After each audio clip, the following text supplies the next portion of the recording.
May isang kwento tungkol sa isang pari na nagmimisa sa isang simbahan. Habang nagmimisa itong pari, may napansin siyang isang nagsisimba. Isang lalaki na sa tuwing itataas ng pari ang hostia at sa tuwing itataas niya ang kopa, itong lalaki, itinataas din niya ang kanyang mga kamay. Medyo itong pari nadidistract sa ginagawa nitong lalaki dahil ang lahat ng mga tao ay tahimik na nakaluhod na nanalangin. At itong lalaki lang ang nagtataas sa kanyang mga kamay at palad. Isang buwan po na nangyayari ito. Araw-araw nagsisimba itong lalaki. Hindi po mapigilan ng pari. Nilapitan niya itong lalaki. Sabi niya, paumanhin po. Kasi nadidistract ako sa inyo. Sa tuwing ako'y nagmimisa, bakit tinataas niyo pa yung inyong kamay? Kapag tinataas ko yung hostia at yung kopa, ito pong lalaki nagsalita, sabi niya, Father, pasensya na po na istorbo ko po pala kayo.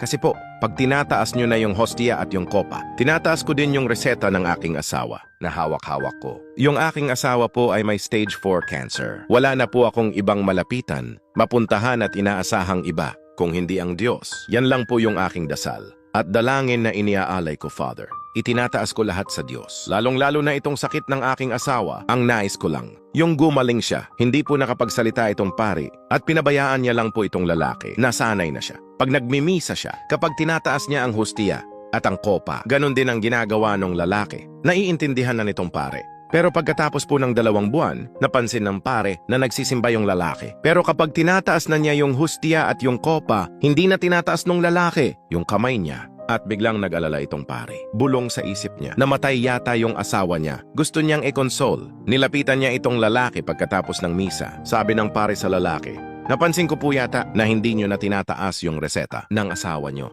Kumusta na po kayo? Ano po nangyari sa asawa mo? Sumagot po yung lalaki. Sabi niya, yun po ba, Father? Kasi po, mabuting balita. Gumaling na po yung asawa ko, Father. Nandun po siya nagsisindi ng kandila, nagpapasalamat sa Diyos. Mga kaibigan, when you lift your problems to the Lord, be ready to receive His grace. Itaas mo sa Diyos. Ialay mo sa Diyos. Ibigay mo sa Diyos lahat ng pag-aalala mo, lahat ng problema mo, lahat ng pagdurusa. Asahan mong bababa ang kanyang biyaya. Anong sabi ni San Pedro sa kanyang sulat? Cast all your anxieties on Him because He cares for you. At sabi pa nga ni San Pedro, throw them to Him. Itapon nyo, ihagis nyo sa Kanya. Huwag niyong papabayaan na kumapit sa atin. Manatili at tumigas.